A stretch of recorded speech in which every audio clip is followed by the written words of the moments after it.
Muy buenas tardes. Sean bienvenidos a este diálogo con el senador Ricardo Monreal Ávila, presidente de la Junta de Coordinación Política en el Senado e integrante del Grupo Parlamentario de Morena. En este evento nos acompañan integrantes de nuestro Consejo Directivo, socios de la Cámara, empresarios y ejecutivos voluntarios de nuestros consejos y comisiones. En el orden del día, nuestro presidente, Rodrigo Fernández, dará unas breves palabras de bienvenida. Posteriormente cederá el espacio al doctor Ricardo Monreal para finalmente concluir con un espacio de preguntas y respuestas. A continuación, una breve semblanza del senador Ricardo Monreal. Ricardo Monreal Ávila inició su labor política y social a mediados de la década de los años 80. En su labor ha ocupado todos los puestos de elección popular, siendo electo senador, diputado federal, alcalde y gobernador constitucional del estado de Zacatecas. En su carrera como legislador, ha sido representante del Congreso de la Unión en foros internacionales de intercambio parlamentario en Europa, Sudamérica, la ex Unión Soviética, China y Cuba. El senador Monreal ha dedicado 40 años de su vida a los asuntos públicos, convencido de que la política es un potente vehículo para combatir la desigualdad, las injusticias, la corrupción, la impunidad y la pobreza.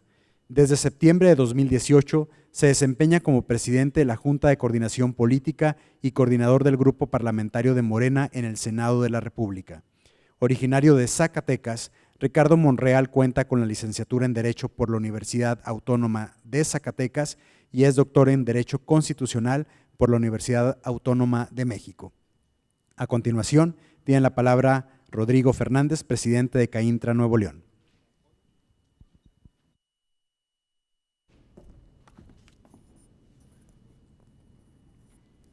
Bueno, buenas tardes a todos nuestros socios, integrantes del Consejo Directivo y voluntarios que nos acompañan el día de hoy. Quiero dar la más cordial bienvenida al senador y amigo Ricardo Monreal. Sea usted bien recibido en nuestro estado por parte de la Comunidad Industrial de Nuevo León. Es bien importante resaltar que el senador Monreal ha sido un aliado relevante de México y principalmente para Nuevo León en el ámbito legislativo. En su persona hemos encontrado una apertura muy importante para escuchar nuestras inquietudes, también para abrir los espacios de diálogo de diversas iniciativas y promover puntos de encuentro donde consideramos muy relevante para otros actores políticos. En este sentido, quisiera expresarle, senador, el sentir de muchos empresarios industriales de CAINTRA, principalmente de las pymes que nos acompañan, quienes consideramos la primera línea de defensa social del país, porque hacen 7 de cada 10 empleos en este país. Por ellos, en los últimos años no ha sido nada fácil, más bien ha sido bastante complicado, con la cantidad de cambios regulatorios, lo platicábamos ahorita a nivel federal, tanto disposiciones fiscales en el tema de subcontratación, de logística, normas, así como otras iniciativas. Al observar los datos del Congreso de la Unión, vemos que del 2018 al 21 se han presentado más del doble de iniciativas que el inicio de la legislatura del 2012 al 2015. Y cuando analizamos una nueva ley, pues pareciera en lo individual, de forma aislada, pareciera ser poco, pero lo que nos damos cuenta es que una vez que sumamos todas, pues se convierte en un tsunami regulatorio. Y hay que recordar que el 94% de las empresas en este país tienen menos de 10 empleados. Entonces, si pudiéramos liberar de estos trámites, pudiéramos darle un empleado más a cada una de las pymes de este país. Sería el equivalente al 10% sin costo alguno y creemos que puede ayudar mucho en la competitividad. Por ello, quisiéramos pedirle que nos ayude a que en el Senado se legisle pensando en las pymes, que todas aquellas disposiciones que consideren aprobar tengan la perspectiva de las micro, pequeñas y medianas empresas. Nos encantaría, y lo hacemos de una forma respetuosa, que se hagan las preguntas de ¿cómo una pyme puede cumplir con este requisito? ¿Será más difícil o más fácil para una pyme estar en regla? Y con ello creemos que podemos simplificar el trabajo de estas empresas, quienes aportan el bienestar de este país. Y sobre la agenda legislativa, estamos interesados en diversas iniciativas, por ejemplo, el tema de ley de movilidad, seguridad vial, los de tipo de ambiente como economía circular que usted ha promovido, residuos, equilibrio ecológico, y muy importante las recientes del INE, de la Guardia Nacional. Nos encantaría ver qué piensa de la CRE y del SENACE, y sin duda alguna del paquete económico 2023. Sabemos que algunas vienen pronto, como la del INE, entonces esta quizá con un poquito más de profundidad nos encantaría escucharlo. Y bueno, como hemos encontrado en usted una persona que está dispuesta a ofrecer espacios para el diálogo abierto entre el sector privado y el público, cuente también con CAINTRA, con la misma disposición para hacer un puente entre la iniciativa privada y el gobierno. Nuestra Cámara buscará siempre el diálogo plural y abierto que nos permita sumar y construir a futuro el desarrollo social y económico de México y por ende de sus habitantes. Agradezco nuevamente que nos acompañe y el espacio es suyo, señor senador.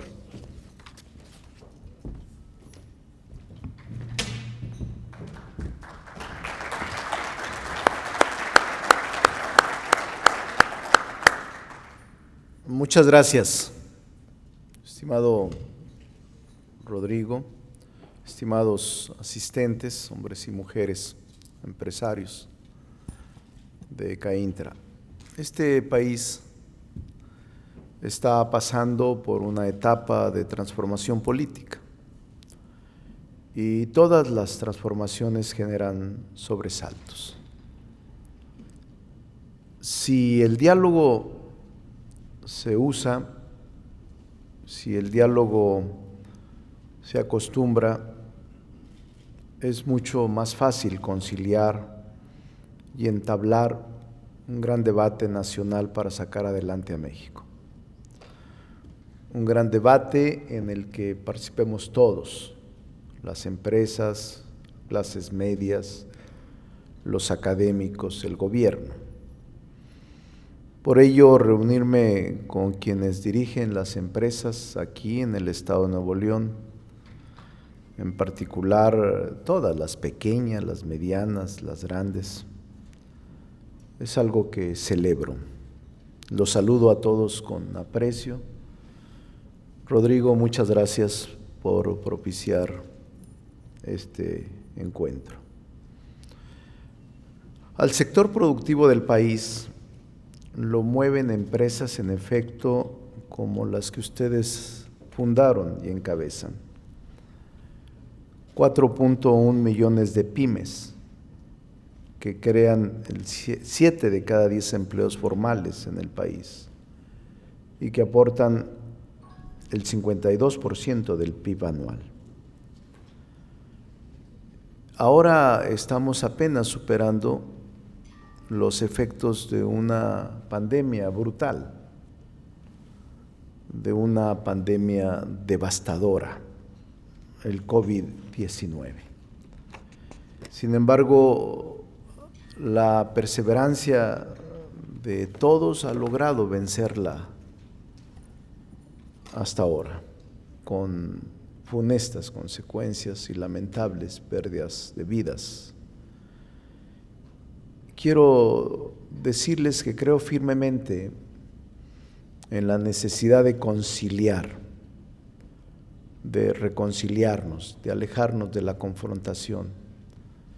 México nos necesita a todos y a todas unidos.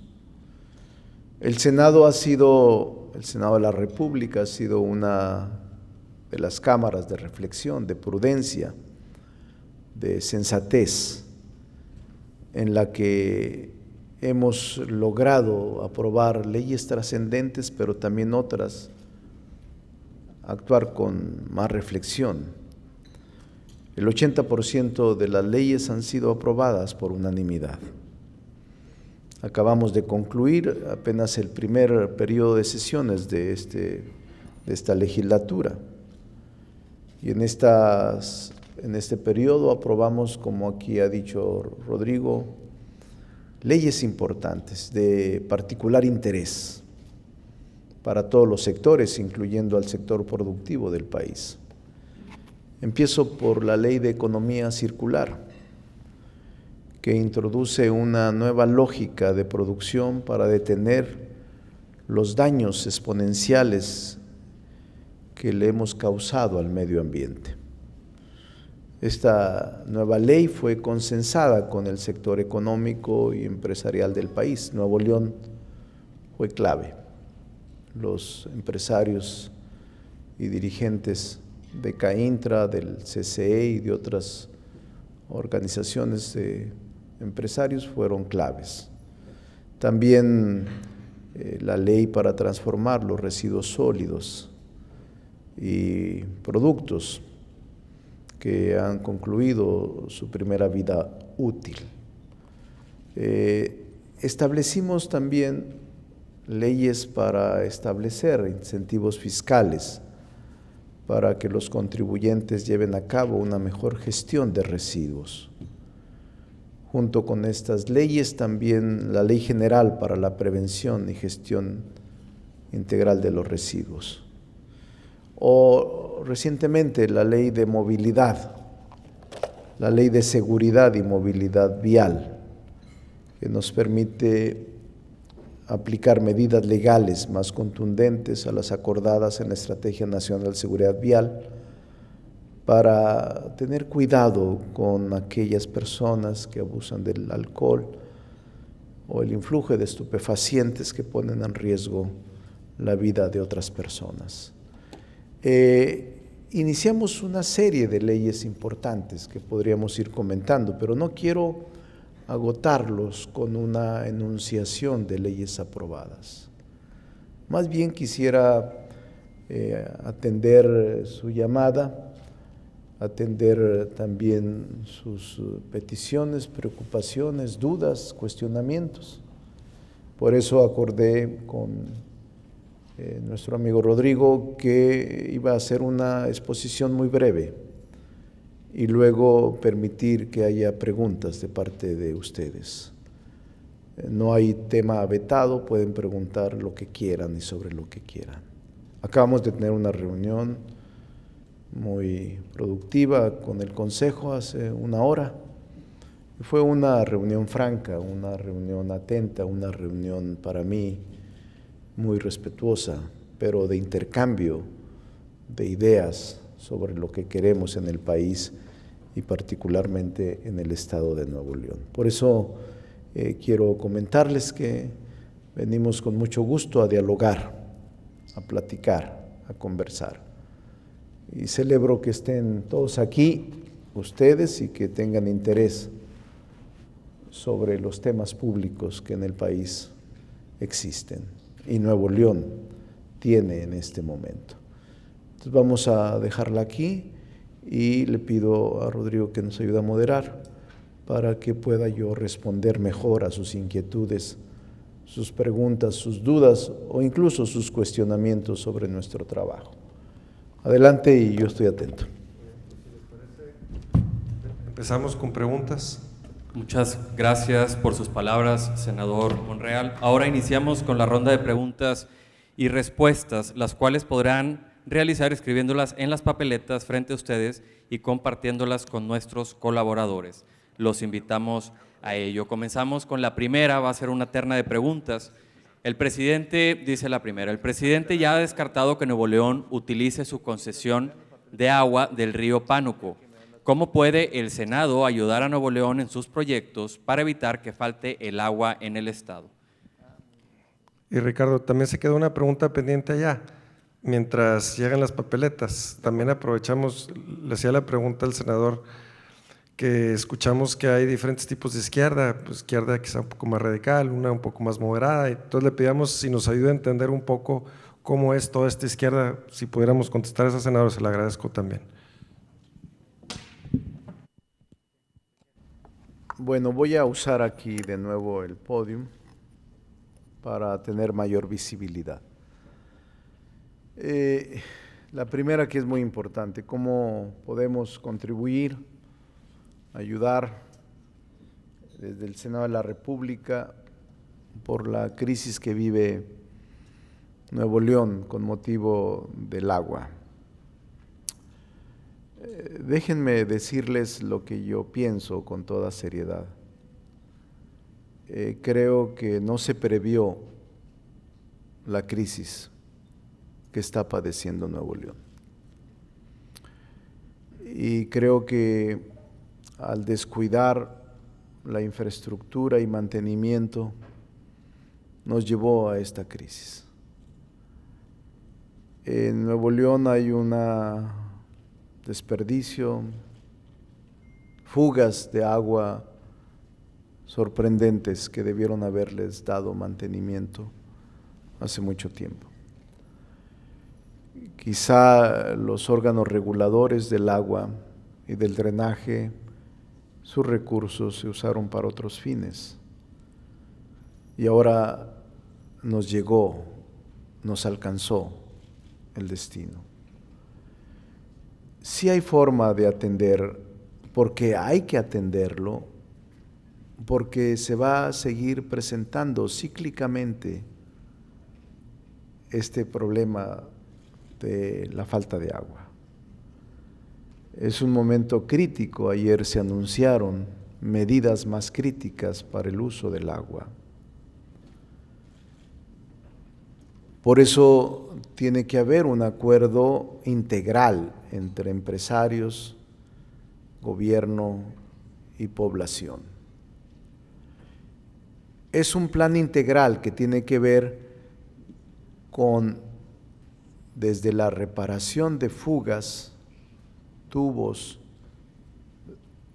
que conducen el agua potable, que evaporan al cielo abierto, así como la rehabilitación de pozos profundos y el compartir los empresarios y los industriales también este esfuerzo con la población. No hay que buscar culpables ni satanizar a la industria. Lo que tenemos que hacer es buscar soluciones juntos. E incluso yo aprovecharía el que el presidente de la República, el licenciado López Obrador, estará aquí el viernes para plantearle un plan de largo plazo de inversión para la infraestructura hidráulica para Nuevo León. Hay distintas propuestas, desde traer agua del Golfo, que me parece es complicado en el corto plazo, con 600 kilómetros mínimo, hasta la construcción de presas o bordos que puedan retener y aprovechar el agua en estas épocas de sequía y de ausencia de agua, incluyendo la rehabilitación de pozos que estaban abandonados o sin uso, y la coordinación y cooperación con la industria, que a su vez disponen también de agua extraída de mantos acuíferos a través de pozos profundos. Pero hay forma. Lo que yo les quiero decir es que hay forma de atenderlo. Es importante que todos nos pongamos de acuerdo en Nuevo León, todos los sectores. Y la presencia del presidente de la República el viernes es un momento adecuado para buscar una solución integral al problema del agua en Nuevo León. Incluso hay una ley de aguas en el Congreso Nacional, Congreso de la Unión, que no quisimos en este momento aprobar, porque no queremos profundizar el problema, sino resolver el problema. Nuevo León padece este problema gravemente, pero no es el único estado, aunque con menor intensidad. Hay otros estados que también padecen la escasez del agua con menos impacto. Entonces sí hay forma de resolverlo. En el tiempo pasado, no sé si los recursos de este organismo público descentralizado del agua y alcantarillado se destinó a otros efectos y fines. Eso lo sabrán ustedes, pero sí se descuidó. Y me parece que ahora es el momento de enfrentar con toda seriedad y con toda responsabilidad el problema que nos aqueja a todos. Por eso es un tema para mí delicado. Padece tres problemas ahorita Nuevo León que hay que cuidarlos. El agua, la probable restricción de la energía eléctrica si no se resuelve con diálogo algunos problemas que se tienen, y la inseguridad, que no hay que permitir que ésta crezca y que no hay que permitir que ésta se desborde. Hay que atender los tres problemas. Nosotros vemos en el centro a Nuevo León como un estado progresista, como un estado de bienestar, como un estado de una cultura laboral y de una cultura empresarial distinta. Lo vemos bien en el centro. Vemos a Nuevo León como una entidad pujante, con energía, con una dinámica sorprendente, con unidad, que no hay que permitir que se pierda esa unidad, sino hay que aprovechar esa unidad para impulsar políticas públicas en beneficio del Estado y del país. Y sobre la pregunta que hacía Rodrigo, sí, hay una izquierda en el mundo, aunque se derivan de esta izquierda, como ustedes saben, en el mundo desde el siglo XVIII, siglo XIX, se empezaron a detonar teorías económicas y teorías sobre los sistemas jurídicos del mundo o sistemas de gobierno. Desde la etapa antigua, pasando por la sociedad esclavista, feudalista, capitalista, imperialista, socialista, comunista. Y sobre todo en Europa, en Alemania, Carlos Marx, Federico Engels desarrollaron una teoría sobre el comunismo, sobre el capital, sobre sociedades después de la Revolución Industrial de Inglaterra. De ahí se desató el concepto de izquierda, más en Francia, en 1789, con la Revolución Francesa, después de la toma de la Bastilla, se constituyó la Asamblea Nacional. Y ahí, para mí, se deriva el término izquierda, porque los revolucionarios puros, Robespierre, el incorruptible, o Talleyrand, todos ellos, Marat, se sentaban a la izquierda en la Asamblea Nacional. Y había dentro de la izquierda los moderados y los radicales. O sea, no es nuevo eso. Y por eso era Robespierre el incorruptible, donde se dio paso a la guillotina, 1780-90, finales del siglo XIX. Y finalmente se formó un comité de salud en Francia para guillotinar, juzgar y guillotinar a todos los que se consideraban traidores al movimiento y traidores al sistema que se estaba construyendo, a la Revolución Francesa. Y ahí los del extremo se sentaban hasta el final de la asamblea y les llamaban los representantes de la izquierda, pero jacobina, extraordinariamente buenos para el debate, les llamaban los de la montaña.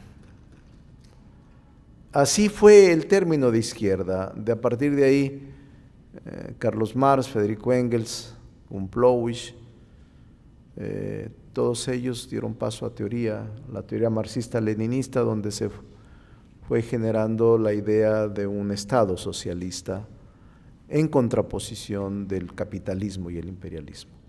En México existe una izquierda a partir de los años del siglo XX, fundamentalmente después de la Revolución Mexicana, 1930, 40 empezaron a surgir los primeros partidos comunistas, todavía clandestinos,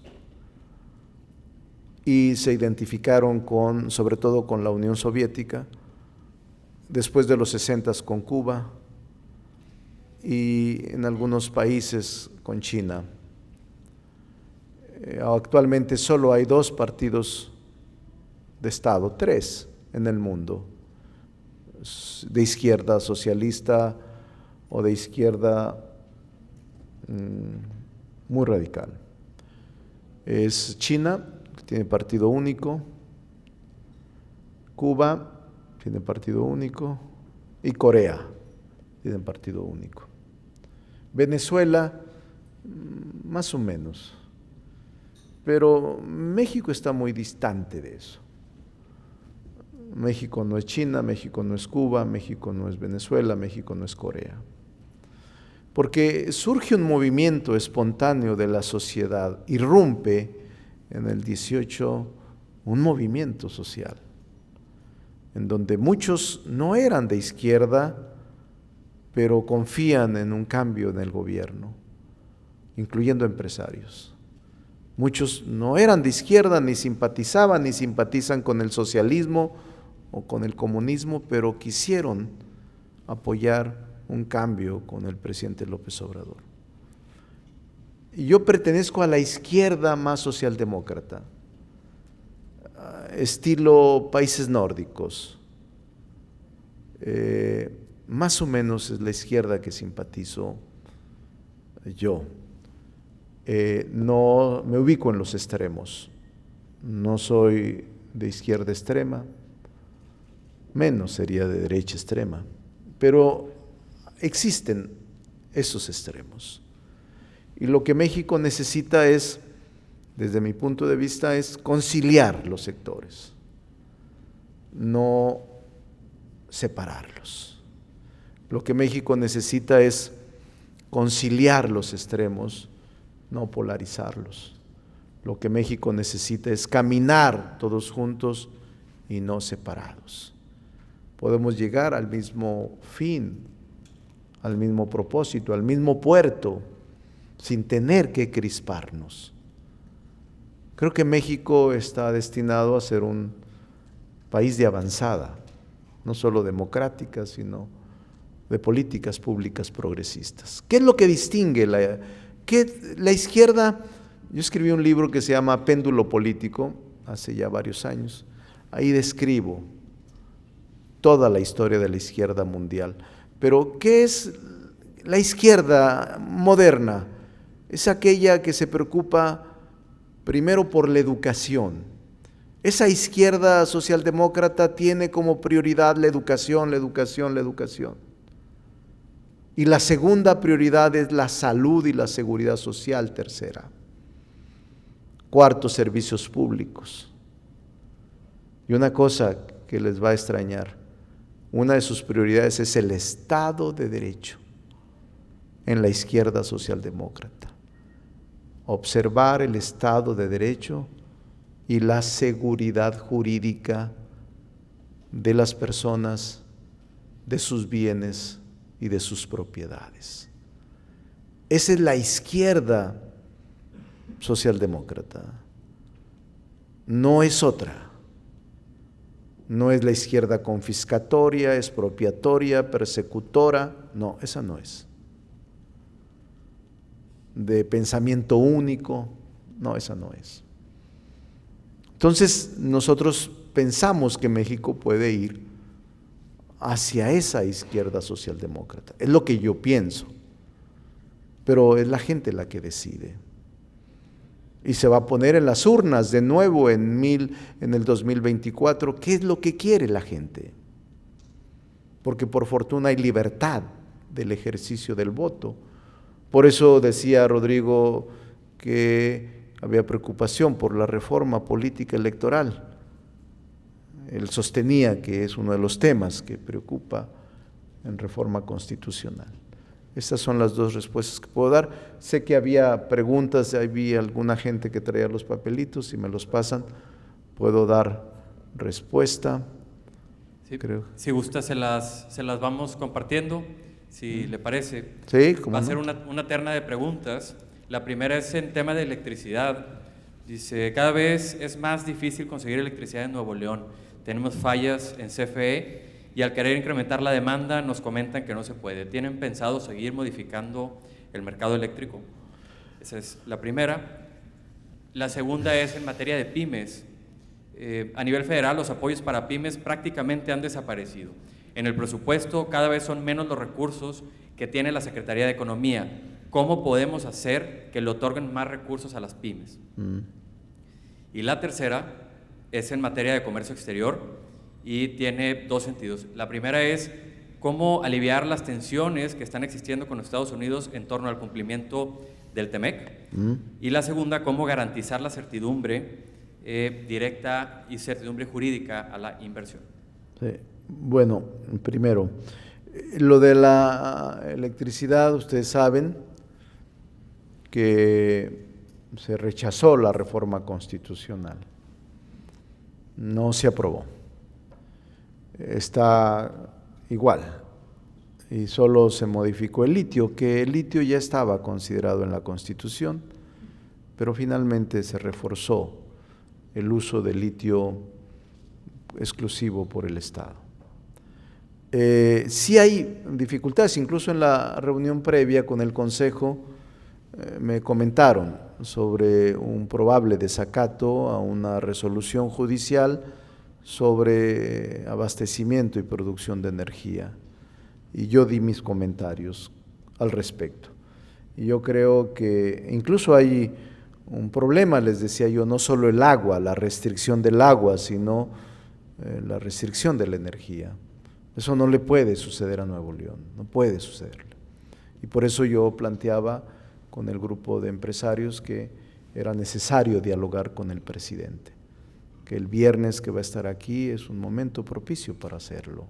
Él escucha y creo que es un momento en el que se tiene que plantear estas cosas de nivel, por el bien del Estado. Y yo estoy seguro que el gobernador puede hacerlo como líder, como gobernante de los neolenses. Entonces, sí es un tema delicado, tenemos que resolverlo y atenderlo.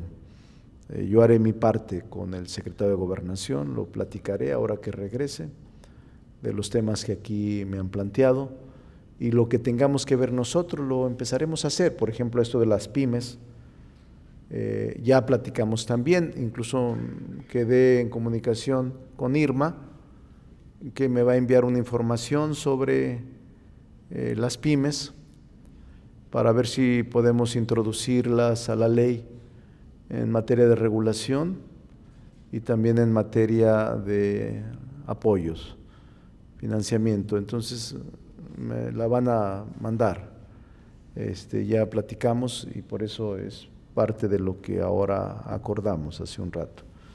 Y con motivo del comercio exterior, el TEMEC y la certidumbre jurídica, son temas que están en la discusión pública. Con Estados Unidos tenemos problemas con el TEMEC. Ahí ahora se reunió el Senado la semana pasada para pedirle al presidente Biden, el Senado norteamericano, envió una moción al presidente Biden para que tuviera consultas con el gobierno mexicano sobre el tema energético. Ahí es muy claro el capítulo 8 del TEMEC, en el que México se reserva todo el tema energético, todo. Y ahí no hay negociación ni con Canadá ni con Estados Unidos en materia de aprovechamiento de nuestros recursos naturales como es la energía, el petróleo. Pero es un propósito del Senado norteamericano que el petróleo y la energía puedan ser considerados en la negociación del TEMEC, lo que no fue incluido al origen. Tendría que hacerse un protocolo modificatorio en el que nosotros no estamos de acuerdo, porque no se integró. Incluso, déjenme decirles, cuando se firme el TEMEC, lo firme el anterior presidente, los últimos meses de su gobierno, cuando ya aunque el presidente estaba enterado, porque era el proceso de transición, en donde ya era electo, pero no había tomado protesta como presidente, pero estaba cercano a la negociación. Y recuerdo muy bien porque yo ya estaba de senador en septiembre, el 1 de septiembre tomamos protesta como senadores y él entró de presidente a diciembre. Entonces esos meses ya nos había llegado el Tratado de Libre Comercio, TEMEC, para su ratificación. Y estuvo muy cerca de toda la negociación. Y el presidente López Obrador dijo, si no se acepta la cláusula del capítulo 8 sobre el petróleo y la energía, no lo voy a firmar, no lo vamos a ratificar. Entonces estuvo a punto de no aprobarse el TEMEC por solo esa cláusula. Al final el presidente Trump aceptó que se incluyera esa cláusula y así quedó. Por eso ahora reabrirla no tiene sentido. En una negociación se pierde y se gana. No se gana todo, ni se pierde todo. Y eso fue lo que ocurrió en el TEMEC, pero yo sostengo que fue buena la negociación. Y sostengo que es conveniente hacer negociaciones con otros países del mundo sobre tratados comerciales como Reino Unido y Europa. Incluso Brasil quiere hacer un acuerdo comercial con nosotros. O sea, tenemos que abrirnos al mundo para poder exportar nuestros productos y abrir los mercados en otras partes del mundo. Yo estoy de acuerdo en eso. México no es una aldea y México no puede mantenerse simplemente en el aislamiento. No puede hacerlo. Al contrario, hay que abrirse al mundo. Esas son mis respuestas a las 3 preguntas. Listo, compartimos otra terna de preguntas. La primera tiene que ver con el inicio del próximo periodo legislativo. ¿Cuáles son las sensaciones dentro del Senado para el siguiente periodo legislativo? La segunda pregunta es en materia económica, referente al tema de inflación. ¿Considera suficiente el plan presentado por el presidente para contener el aumento de precios? ¿Contemplan acciones adicionales desde el Congreso? Y la tercera es referente a el INE. Dice, ¿por qué lo quieren desaparecer? ¿Cómo nos pueden garantizar la imparcialidad y buen manejo de las elecciones para las siguientes comicios electorales? Gracias. Muy bien. Primero, ahí tenemos una agenda muy pesada para el próximo periodo de sesiones. No solo nombramientos, funcionarios de organismos autónomos, sino leyes de mucha importancia. Por ejemplo, la de cannabis, la ley del uso de la marihuana. No la hemos sacado, está pendiente. Un código civil de procedimientos civiles único, código de procedimientos civiles único en el país. Tenemos reformas en materia laboral, en materia de medio ambiente, en materia de justicia. Tenemos una agenda como de 68 puntos que tenemos que agotar. En la última sesión, les decía hace un rato, quisieron introducir 2 leyes que están pendientes de analizar y aprobar en su caso, que es una ley de alimentación y la ley de aguas, que por el tema del momento no es conveniente apresurar, sino escuchar, dialogar, porque el agua se está convirtiendo en un asunto de Estado y así tenemos que considerarlo. Entonces, sí, la agenda está cargada. En cuanto al acuerdo para controlar la inflación y la carestía, es un buen acuerdo, es un acuerdo audaz. A mí me alegra por una razón, porque los empresarios y el gobierno se pusieron de acuerdo para poder generar condiciones para celebrar este acuerdo. El simple hecho de ponerse de acuerdo las cámaras, los equipos económicos y empresariales con el presidente de la República me alegró. El contenido también. El gobierno va a destinar 330,000 millones de pesos para mantener estables los precios de los combustibles. 330,000 millones de pesos. Va a estimular la producción de frijol, maíz, arroz. Va a estimular la entrega de fertilizantes para aumentar la productividad. Son 16 medidas, entre ellas la de las aduanas y la de los productos de la canasta básica, sin arancel, 21 de 24 productos. Para mí es un acuerdo audaz, importante, indispensable, necesario, sobre todo orientado a las familias que más lo necesitan. Entonces, para mí es un buen acuerdo y me alegra que se haya hecho.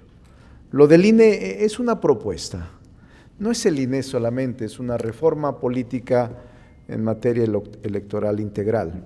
El INE es una parte, dado que se disminuye el número de representantes o consejeros del INE y ahora se establece una elección directa para nombrarlos a ellos y a los magistrados. Pero es una iniciativa.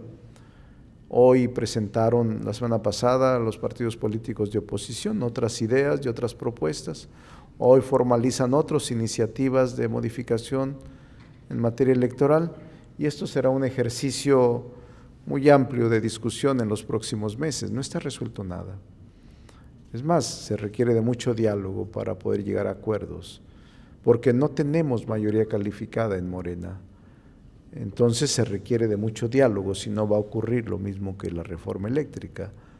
En una propuesta de reforma constitucional se tiene que dialogar y se tienen que tener avances y aceptar recomendaciones o puntos de vista de la oposición para poder lograr sus votos y para poder tener la mayoría calificada, que son las 2/3 partes de la composición de la Cámara que estén en ese momento presentes en la Asamblea. Entonces, vamos a ver qué pasa con el INE. Para mí, la tarea del INE es medianamente aceptable. No tengo una crítica destructiva contra ellos. A veces han sido parte en los distintos procesos. Creo que se han excedido en cuanto a protagonismo, pero el personal del INE es un personal de carrera, formado, capacitado, que en términos generales han hecho bien su trabajo. El INE surge por la desconfianza ciudadana, por la presencia de fraudes electorales recurrentes, por la alteración del voto ciudadano y por la alteración de la voluntad ciudadana. Y debido a ese exceso de desconfianza, fueron creando aparatos y aparatos, candados y candados que ahora le cuestan al país miles de millones de pesos sostener esa estructura pesada del INE. Pero es parte de lo que tenemos que revisar en los próximos meses. La iniciativa se presentó a la Cámara de Diputados y la Cámara de Diputados tendrá que revisarla también y discutirla en los próximos meses antes de septiembre, ya sea que la aprobemos en el periodo ordinario de septiembre o en un extraordinario antes de que ocurra el inicio de este. ¿Cómo ves? ¿Hacemos dos preguntas más? Vamos a hacer otras dos preguntas ¿Dos más. preguntas más? Dos preguntas. Ok, compartimos la primera. Dice, como PYME sufrimos mucha regulación por parte de los municipios para nuestros camiones de reparto. Sabemos que la ley de movilidad resolverá esto. ¿Saben por qué no se ha publicado? Y ya se está publicando. Bueno, aquí les contesto una y luego la otra. Sí, acabamos de aprobar la ley de movilidad recientemente, hace, no sé, 20 días quizá. Estaba por publicarse, pero tarda un proceso de 15 a 20 días. No sé si esté aprobada ya, pero si no está, hoy mismo hablo a Gobernación, porque ya es una facultad del Ejecutivo publicarla dentro de los 3 meses siguientes. Voy a checar, pero ya se aprobó esta reforma, o no sé si está en la Cámara de Diputados, si actuamos como Cámara de Origen nosotros, pero les ofrezco verla, pero sí resuelve mucho la de movilidad en el caso de las pymes, y con todo lo que me van a enviar, ir más sobre pymes, voy a meterme, nos vamos a meter para ver cómo logramos mejorar el trato y el financiamiento y el trabajo a pymes y a MIPYMES. Gracias. ¿El otra? Dice, ¿cuál es la agenda política para el 2022-2023 en cuanto al apoyo empresarial y qué podemos hacer para impulsarla? Hace un rato también una persona que entiendo está muy metido en lo fiscal, profesional, nos pusimos de acuerdo para tener comunicación con la Comisión de Hacienda del Senado de la República y ofrecimos tener esa vinculación. Los criterios de política económica nos llegan en los próximos meses. Si mal no recuerdo, los primeros documentos llegan en estos días y contiene, los criterios económicos contiene las perspectivas de la economía, las perspectivas de la miscelánea fiscal y también el proyecto de presupuesto y de ley de ingresos. Cuando los tengamos ya quedamos en que vamos a discutirlos juntos para introducir algunas propuestas de CAINTRA o las propuestas de CAINTRA. Entonces ya tenemos esa comunicación muy estrecha que ya establecimos junto con otras leyes que se puedan plantear en este proceso, junto con otras leyes que podamos ir mejorando en los próximos meses cuando iniciamos el periodo de sesiones, pero ya tenemos una agenda ya avanzada. Los dos temas principales del presidente son reforma electoral y Guardia Nacional.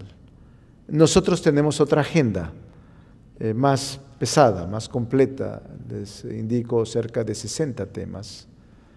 No sabemos cuántos vamos a, pero tenemos desde una ley de terapias de conversión hasta cannabis, justicia, derechos humanos, medio ambiente, niñas y niños, una ley de protección, una ley que agrava los delitos contra las violencias de la mujer, otras de laboral. O sea, es una agenda muy amplia que queremos agotar y que queremos consultar con la población. Esa es la idea. Muchísimas gracias. Con esto cerramos el espacio de preguntas y respuestas. Le damos nuestro más sincero agradecimiento en nombre de CAINTRA Nuevo León al doctor Ricardo Monreal, presidente de la Junta de Coordinación Política en el Senado. También queremos agradecer su presencia a todos nuestros socios. Los invitamos a estar atentos a los canales de comunicación de CAINTRA para más información de nuestros próximos eventos. Muchas gracias. Muchas gracias a todos. Muchas gracias. Rodrigo, muchas gracias. Gracias a ustedes por venir el lunes. Creo que el agua se corta a las 6 de la mañana o empieza a las 6. No, a 6 de la tarde a 6 de la mañana. Yo me vine bañado de la Ciudad de México para no gastar agua. Pero les puedo decir que me agrada mucho platicar con ustedes. Le decía a Rodrigo, y esto junto con el Consejo, que ya es hora de que los empresarios participen más. Ya es hora de que los empresarios exijan cuentas. Ya es hora de que les digan a sus representantes qué están haciendo por ustedes. Porque cada campaña van con ustedes a pedirles apoyo, al menos su voto. Ya es hora de que ustedes participen dentro de los órganos legislativos. Ya es hora de que tengan voz dentro de los órganos de gobierno. Porque ya se terminó aquella etapa de no, yo no me meto en política. Los políticos me caen gordos. Eso ya se terminó. Porque cada vez es más indispensable la interlocución con el gobierno. En este momento es más importante. Ustedes mismos en estas 9 preguntas me han planteado cosas trascendentes. El agua, la energía, les faltó una que me preocupa, la seguridad. Agua, energía, pymes, MIPYMES, financiamiento, desarrollo, políticas públicas, agenda legislativa, me lo plantearon en 20 minutos. Pero es importante tomar conciencia de la enorme responsabilidad que tenemos de dialogar y de que sus funcionarios, sus representantes, tengan comunicación y diálogo con ustedes. Uno de los temas que más ha generado conciencia ahora es que el movimiento que el presidente encabeza hizo y ha hecho reflexionar a todos, bien o mal. No quiere decir que todo esté bien, pero hasta la crítica, yo no estoy de acuerdo con eso que dijo el presidente. Pero ahora es cuando se ve con mayor energía y con mayor dinamismo lo que está pasando. Este mismo encuentro, que en el pasado sería difícil, pero la comunicación con Rodrigo y con muchos de ustedes es fluida. Y pueden participar en el Senado y pueden también influir en el Senado y pueden también participar en los órganos de gobierno. Yo les diría sí, son Nuevo León un ejemplo de organización empresarial. No permitan que la apatía y la indiferencia los triture, hay que participar. Y por eso muchas gracias porque están aquí. Buenas tardes.